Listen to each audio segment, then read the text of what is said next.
Madam Speaker. It's indeed a pleasure, as the Minister was saying, it's indeed a pleasure to stand today and start to see the finalization of the Canada-Ukraine Free Trade Agreement. Everyone's in agreement. I'm not sure why we don't just do this on division and move on to something else after lunch. I'm sure if we did put the question, there would be a no from somewhere because, you know, that's the way things work around here. It's unfortunate that there are so few issues like this that actually unite this House, in that there are so many more issues that tend to divide us. But this is one where we've all come together, and you know, as the discussions have gone on over the years leading up to this point, certainly there's been growing appreciation of what this deal represents, especially for the people of Ukraine, as it tends to draw them west as opposed to the eastern pull that we see chewing at their borders on a day-by-day basis. I'd like to congratulate the Minister for getting this across the goal line. Of course, it was in the red zone, if you use football vernacular. It was right there on the goal line. All she had to do was step over carrying the ball, but she's done it, and we welcome that. You know, and I would congratulate her for that. I know she was a freelance writer in Ukraine over the years, and you know, to be the person that actually signs this off is quite a kick. I felt that same thrill when we saw the end of the old monopoly of the Canadian Wheat Board on the prairies, and she'll have to work with her colleague from Prince Edward Island to not bring that back. He'll face the wrath of Western farmers if and when that happens. Of course, Ukraine is a large wheat-producing area as well. I've never had the opportunity to actually set foot on the ground, but I've seen the pictures. I've met with the ministers. I've done everything but just didn't get into my schedule, and that's unfortunate. And I will, you know, fix that one issue on my bucket list at some point in the future. Fantastic grasslands and farmlands all across Ukraine. I was at the World Grain Symposium in Sochi, Russia, a couple of weeks ago, and met with a number of farmers that work that ground. In fact, the one guy that I had lunch with the one day, he and his, what do I call him, corporate entity, cover some 100,000 hectares in Ukraine. And he was ecstatic about the potential that this trade deal will start to now bring the agricultural technology that Canada is so famous for, bring that to those fields and those yards in Ukraine. They are very similar to us in that they have the potential to grow and grow exponentially, but their constraint is logistics, very similar to what we face here in Canada. So we had discussions around the handling system, the grading system, how they can continue to grow their operations, take use and make use of Canadian enterprise and expertise, and continue to show themselves as the breadbasket of Europe. Certainly you cannot deny the Minister's passion. She's dressed for success today. We welcome that. Thank you. It's always good to see that passion on issues in this great country. And we saw that same passion brought to bear by the folks at Global Affairs Canada now. They've got a fancy new title. I'm sure they've all got new shirts as well, Madam Speaker. And they're very proud of what they do. At the end of the day, it was Marvin Hildebrand who carried this load across the line. We had the opportunity to talk to Marv at our Trade Committee. Still the most gracious, unassuming gentleman you'd ever want to meet, Madam Speaker. But when it comes to trade negotiations, he's got a backbone of iron and a will of steel. He had that same steely-eyed glaze that our former Prime Minister Harper had when he took Mr. Putin to task for what he was doing on the Ukrainian frontier. But Marv is certainly a class act.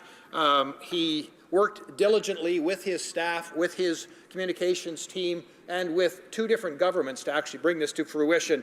And being the professional that he is, he didn't want to take any of the credit at all. He wanted the credit to go to the great people of Ukraine and the great people of Canada that embrace this. Now, the Minister talked a little bit about the Ukrainian heritage on the prairies, and certainly that is a major part of the area that I represent. You know, if my friend from Caribou Prince George talks about Vegreville being the Ukrainian capital of Canada, certainly North Battleford and that area running east is second to that, if not a tie.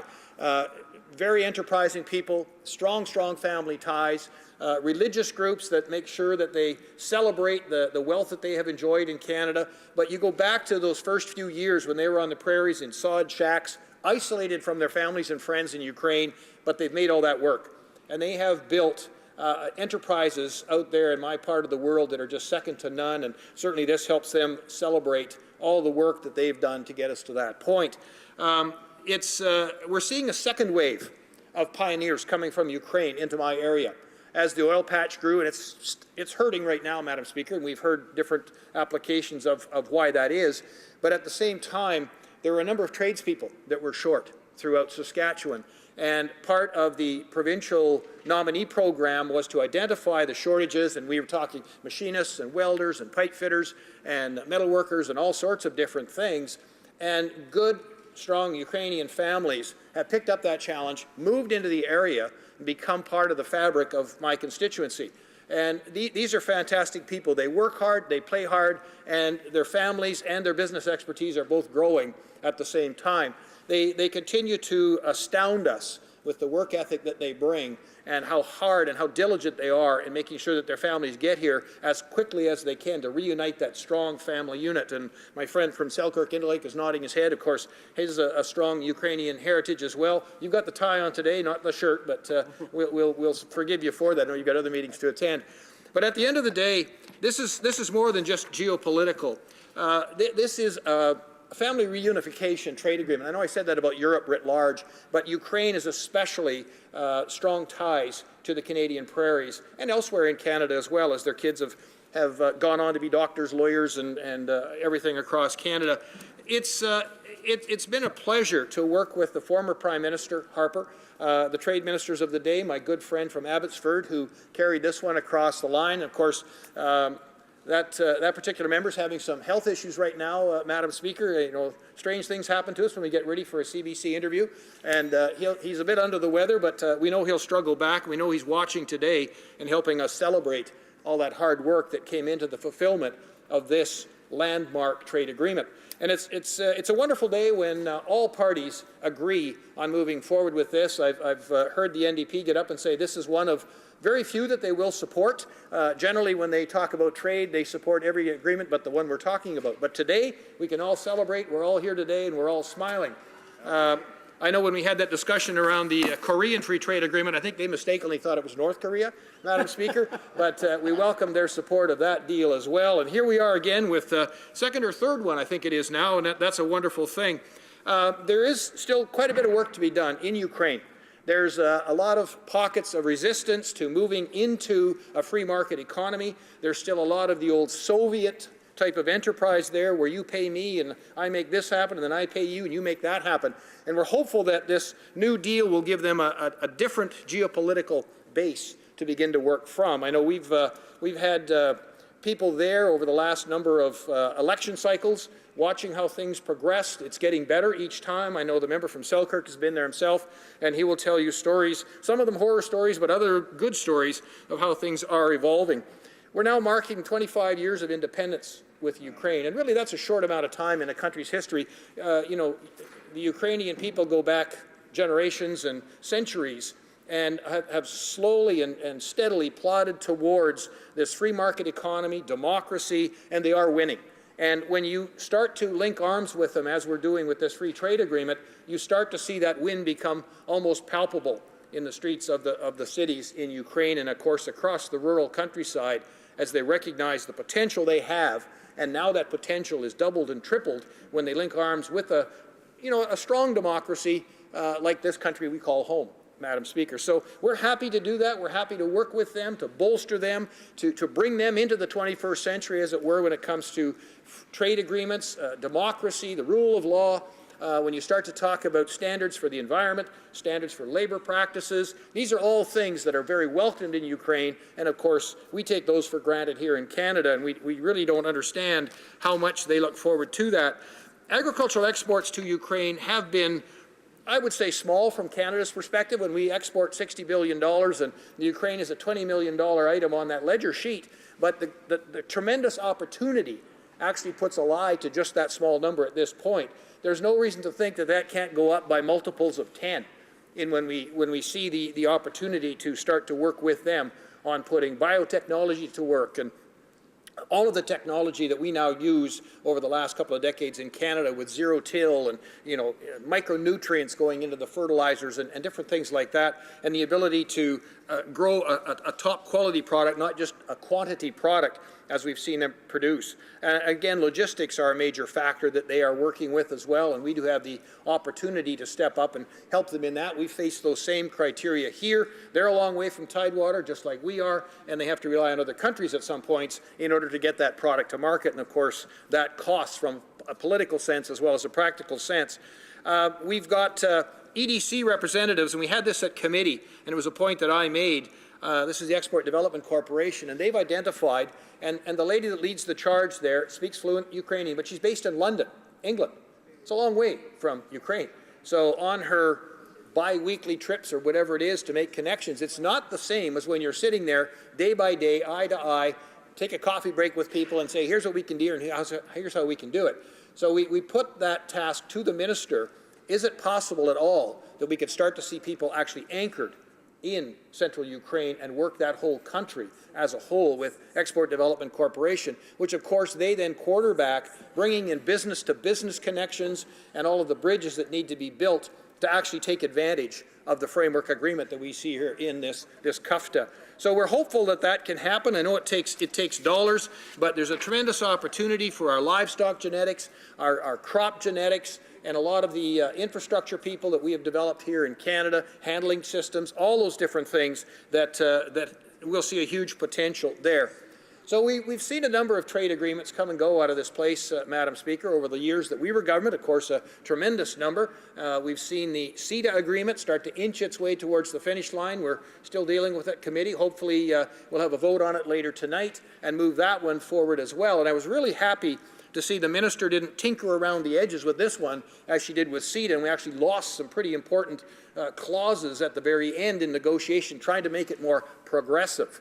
And somehow it tended to go backwards as opposed to ahead. You know, the stability that's required for business-to-business investment is going to be shaken a little bit when we don't have an adjudication process for ISDS claims. And every country in the world has got hundreds of bilateral agreements with other countries when it comes to FIPA, Financial Investment Protection Acts, ISDS type of, what do I call them?